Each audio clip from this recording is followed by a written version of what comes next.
আপনি দেখেন আমরা এই রাইসা হত্যাকাণ্ডের যখন বিচার হলো তখন কিন্তু বেসিক্যালি লোয়ার জুডিশিয়ারি বন্ধ ছিল, তাদের ভ্যাকেশন চলছিল।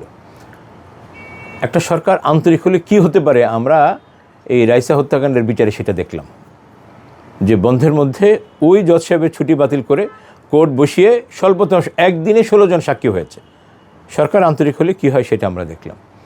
এটা হচ্ছে রাষ্ট্রযন্ত্রে যারা দায়িত্বে আছেন, আমি বিশেষ করে আইনমন্ত্রী মহোদয়ের কথা বলবো।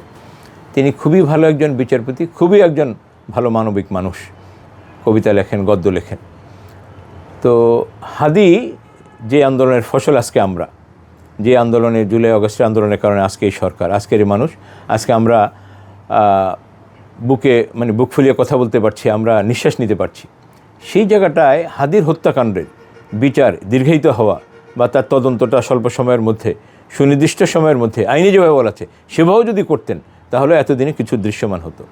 সো এটা যদি আরও দীর্ঘায়িত হয়, আরও প্রলং হয়, তাহলে কিন্তু যারা তাকে হত্যা করেছেন, এবং ইতিমধ্যেই মমতা ব্যানার্জি সাবেক মুখ্যমন্ত্রী কলকাতা, তিনি বলে দিয়েছেন যে কারা কারা কী করেছে, তাহলে আপনার তদন্তের একটি বড় অংশ কিন্তু প্রকাশিত।